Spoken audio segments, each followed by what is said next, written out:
All right, guys, we are back for week 7 of the Contender series. Last week I didn't post a video, so that's my bad, but I did post my picks on the community tab. We ended up going 3-2. This is not as good of a season as last season. We were on fire. We started the season off hot, and then we've kind of just 3-2, 2-3. We had that 1 week with 1-4, which I cannot ever let happen again.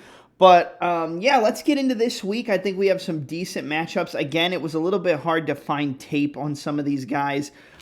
There's just some guys where they're fighting in promotions outside the U.S., and their names are listed differently, and it's very hard to track down tape on most of these guys. And actually, the first fight up, Yair Oliveira taking on Rafael Tobias, I couldn't find any tape on De Oliveira. I don't know where these guys are getting it. I tried Google video search, I tried YouTube, I tried searching with the nickname, which pulled up some stuff for this guy, but not a ton of footage. So I'm kind of going off other people's breakdowns for this fight specifically, which I never like to do because I like to make my own assumptions and my own predictions. But from what I've heard, Jair Oliveira has a lot of power. He hits very hard, and that's probably the only advantage he has against Tobias is just hitting him, cracking him with a big overhand, cracking him with a big left hook. I mean, I think Rafael does walk forward. He keeps his chin down, hands up, and kind of walks into the pocket. The guy is there to be hit, and I know people are talking about how his defense is good. His defense is not good, so anybody who's telling you that he has great defense, I beg to differ. I think that he looks like he's defending well, but I think a lot of the shots are sneaking through his guard. I think a lot of the shots are rocking him, but not like putting him on Queer Street, so to speak. So he guards up, ducks down, kind of hands by the eyebrows, chin low. But when he throws, he keeps his chin directly in the air. And I think that if Oliveira does have this one-hitter-quitter knockout power, that on the feet, Oliveira is going to have an advantage. I would say he probably has the advantage just based off of the power and the fact that I don't really love the defense of Tobias, but on the ground, I think Tobias is much better.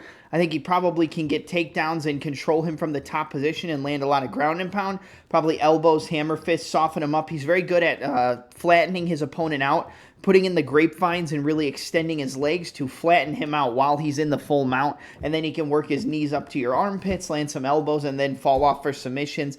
I think he's going to take him down, and I think he's going to get on top. I think he's going to beat him up. I think he's going to allow for Jair De Oliveira to give him a position where he can take advantage and probably lock up a submission. I'm going to take Rafael Tobias by a first-round arm triangle choke submission. I just think he does have the advantage on the ground, but like I said, I couldn't find much of any tape on this other guy. And the last time we said this was with Freddie Vidal, and Vidal ended up winning as a pretty big underdog. So, stranger things have happened. Would I be surprised if Tobias gets knocked out? No. Would I be surprised if Tobias comes out here and looks like a minus 1,000 favorite? No, I wouldn't.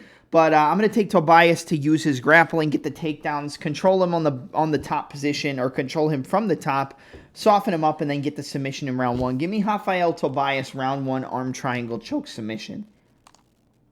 All right, next up, we've got a battle in the, I believe this is the featherweight division. Yeah, the featherweight division between Javier Reyes taking on Justice Torres. I think this is going to be a good fight. I think this is probably one of the better fights on the card. You have Javier Reyes coming in 21-5, Justice Torres 12-3. Torres is coming in on short notice. He did not have a fight booked. He's filling in for his original opponent, which I believe was supposed to be Icaro Brito. Icaro Brito, and then it was going to be Robbie Ring, and, now it's Justice Torres. Torres comes in 12-3. He's got 6 wins by decision, 1 submission, and 5 knockouts. This guy has decent wrestling, decent grappling, can get you down on the ground, but a lot of the times he's just defending the opponent's grappling and being competitive on the feet until he's able to kind of just overwhelm you, push you on the back foot, and just, outwork you overall. And to be honest, I kind of think he can do the same thing here against Javier Reyes. I think Javier is good on the feet. He has decent power. I think the biggest weapon for him is his power. A lot of people will rave about his grappling and, his submission attempts and things along those lines. I don't really think that this guy's a great grappler, and I feel like I've seen Justice Torres take on better grapplers who are much more experienced and have better technical skills, and he's been able to work his way out of those positions and survive. Now, there has been times where Justice Torres did get outworked and, kind of outstruck, outgrappled, reversed, and just kind of gave up bottom position. And that was in the fight against, I believe it was actually his third to last fight against Cameron Graves. Against Graves was kind of just outpointing him on the feet, landing some of the better shots, but then he really was able to get a lot of control time after hitting reversals off of his back.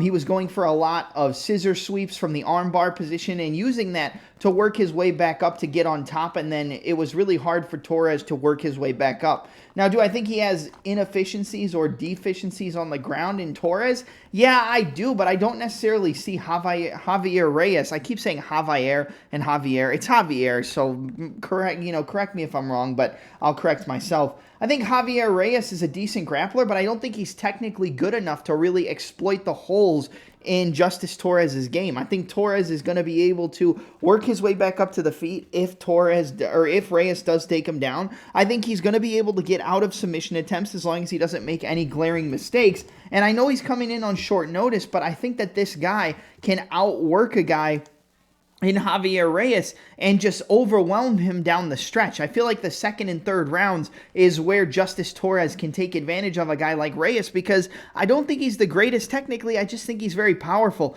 Big looping hooks, big looping overhands. He throws a decent uppercut. He's knocked an opponent out with that before. Decent kicks, but again, he's kind of just throwing big, wild looping punches, and I feel like Justice Torres does loop some of his punches as well. He can get into exchanges. I think he probably would want to limit the exchanges he gets into in this one. But overall, I just see him as the better fighter, and I think he's the fighter who, in the later portions of this fight, can exploit the defensive holes and the limited game of Javier Reyes. I think he can exploit the deficiencies. I think he can land elbows from the inside. I think he can land knees in the clinch. I think he can avoid a lot of the submission attempts and work to get on top, land some good ground and pound, and I think up against the fence, that's where I think Justice Torres is going to start to melt Javier Reyes. And I'm actually going to go with a late TKO for Justice Torres. I think he finishes him in the third round. I think he just starts to walk him down, gets through some hairy moments early. I think Torres probably gets hurt. I think Reyes goes for a few submissions, almost gets him but doesn't. And then he's going to be a little bit more tired. I think the takedown attempts are going to be a lot more telegraphed in the later portions of the fight, and I just see Justice Torres being able to walk him down, land 1-2s, land some good hooks, catch him stepping in with some elbows, knees in the clinch, get some of his own takedowns, and I think he just melts Javier Reyes down the stretch. So I'm going to take Justice Torres to win via a third-round TKO. I think he comes in as the underdog, and I think he's able to use his more well-rounded and technical skills to win the fight later down the stretch. So give me Justice Torres, round 3 TKO over Javier Reyes. All right, up next we have a battle between Sofia Montenegro taking on Gisela Chavez, or Jesla Chavez. I believe it's Gisela Chavez.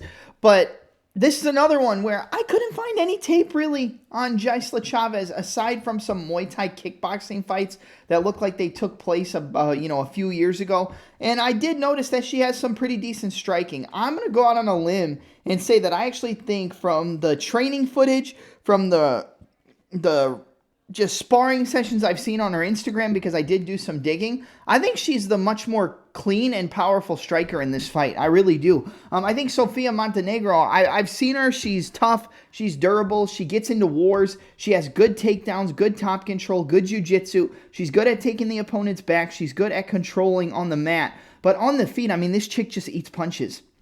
She gets in the pocket. She trades. She eats punches. And, I mean, I saw her get rocked like 5 times in the first round of this one fight. And then she was able to take her opponent down. She was able to control her with grappling. And yeah, I think she's probably the better grappler here between her and Gisela Chavez.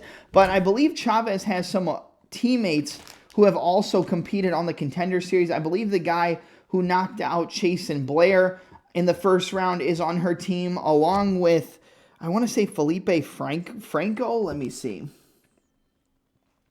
I'm going to check her social media because I feel like I can't find it, but I know for a fact the guy who knocked out Chasen Blair, I believe, is on her team. You can correct me if I'm wrong again in the comments section below once this video is posted, but I think Chavez has the cleaner striking. I saw her training footage, I saw her sparring footage, and obviously sparring and in-fight techniques are different. But, I mean, I saw this Montenegro girl just get wrecked on the feet. And yeah, she came back. Yeah, she was able to survive, able to, grit through and really push to get to where she wanted the fight to be, and that was on the ground. I think on the ground, yes, Montenegro does have the big advantage, but she likes to trade. She likes to get wild, and I think that Chavez has the better power. I think she hits harder. I think she's the cleaner striker, and I think she's better defensively. And I just see the defensive holes in Montenegro's game, giving her a lot of trouble here against a girl who seems to be as technical as she is in Gisela Chavez. I just think she's going to piece her up on the feet. Now, it's hard to say that a women's fight finishes. That's like the age-old money grab is betting an under in women's MMA, betting a fight to not go the distance, picking a fight to not go the distance. That's a hard thing to do, but if there's one place that I'm going to do it, it's probably on the Contender Series, and I'm going to go out on a limb and say that Gisela Chavez knocks out Sofia Montenegro.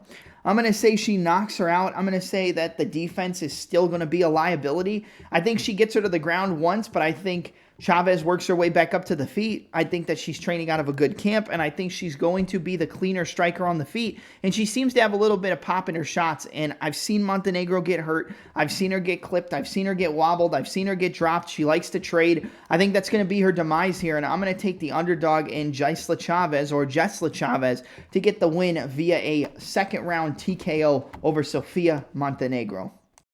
All right, next up, we've got a battle between Brian Zurcher coming into the Contender Series, taking on Murtazi Magomedov. I believe I said that name right. Let me just double check. Yes, Murtazi Magomedov taking on Brian Zurcher. 9-0 for Zurcher, 9-0 for Magomedov. Out of the 9 wins for Zurcher, you have 2 wins by decision, 3 by submission, 4 by knockout. On the side of Murtazi Magomedov, you have 9 wins, no losses, and you've got how many wins by finish?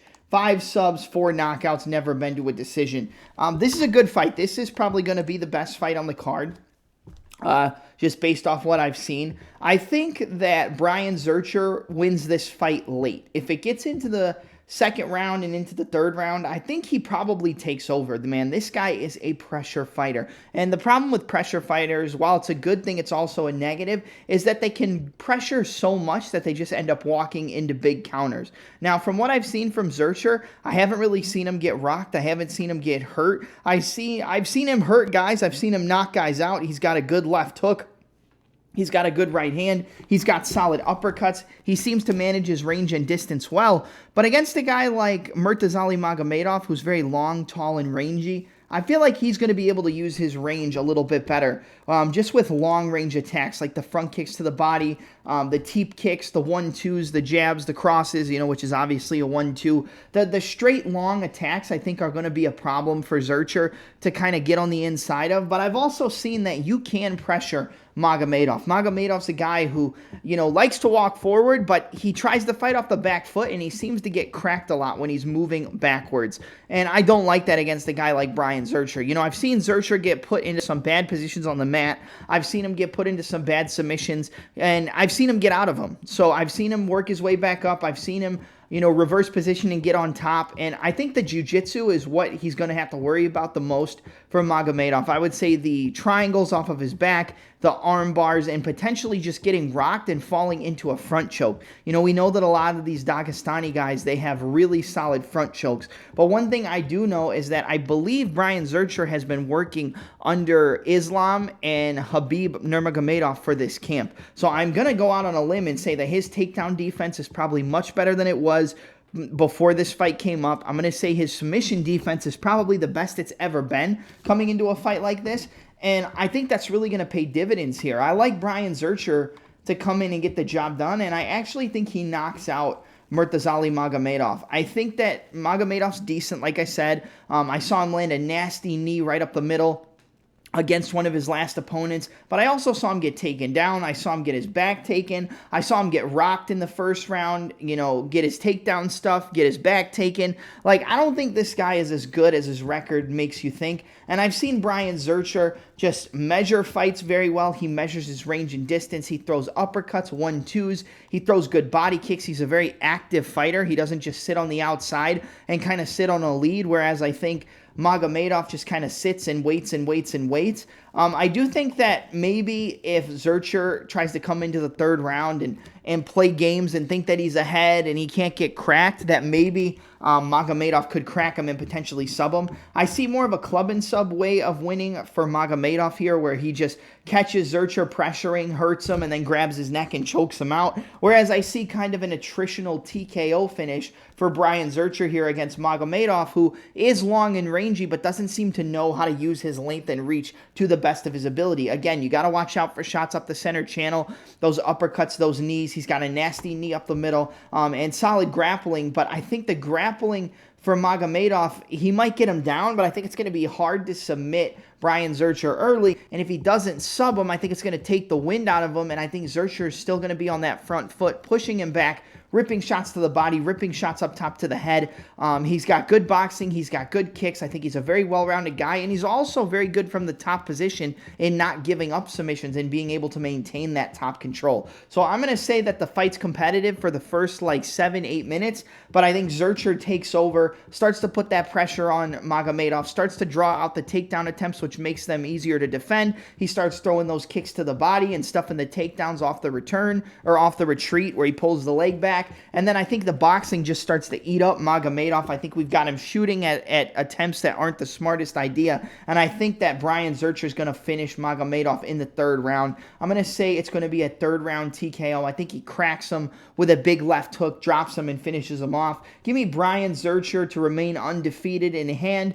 Murtazali Magomedov, his first loss in professional MMA via a third round TKO in this fight.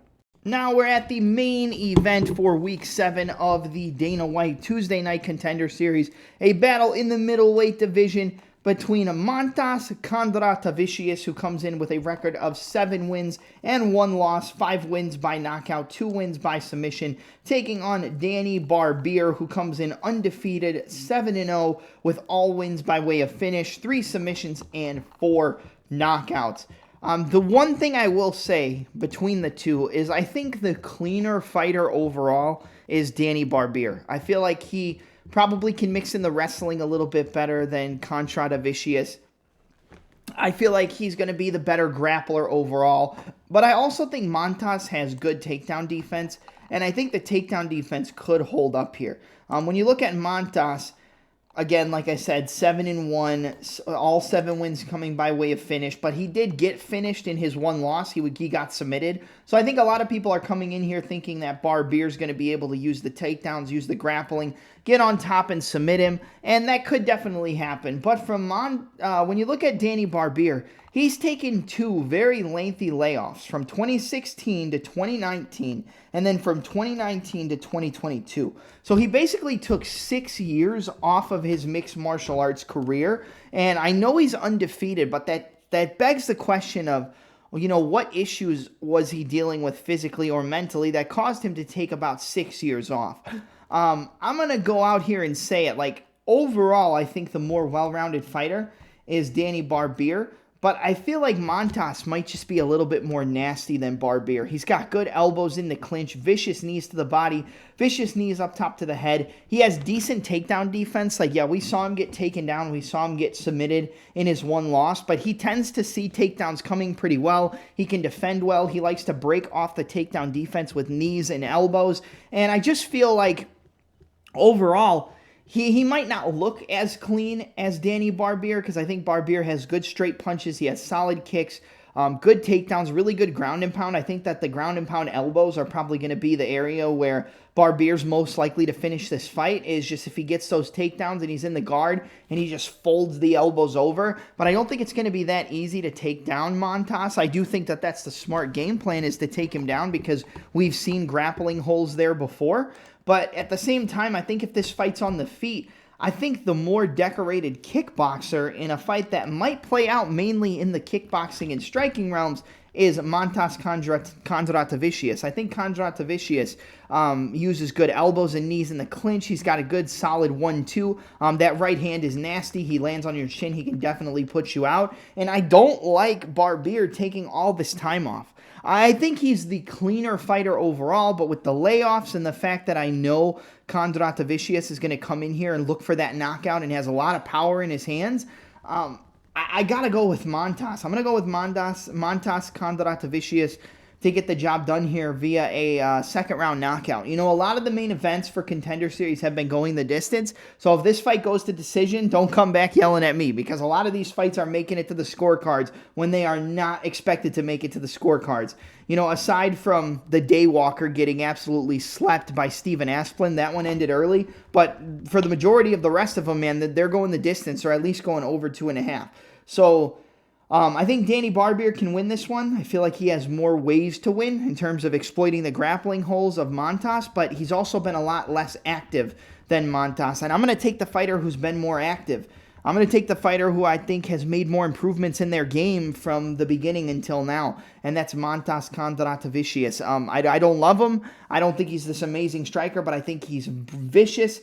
I think he hits very hard, and I think he's nasty from in close, and some of this fight might take place in that pocket range, and I think he can land knees and elbows in the clinch and piece him up. But I know this guy's been rocked, hurt multiple times, and can find ways to come back as well.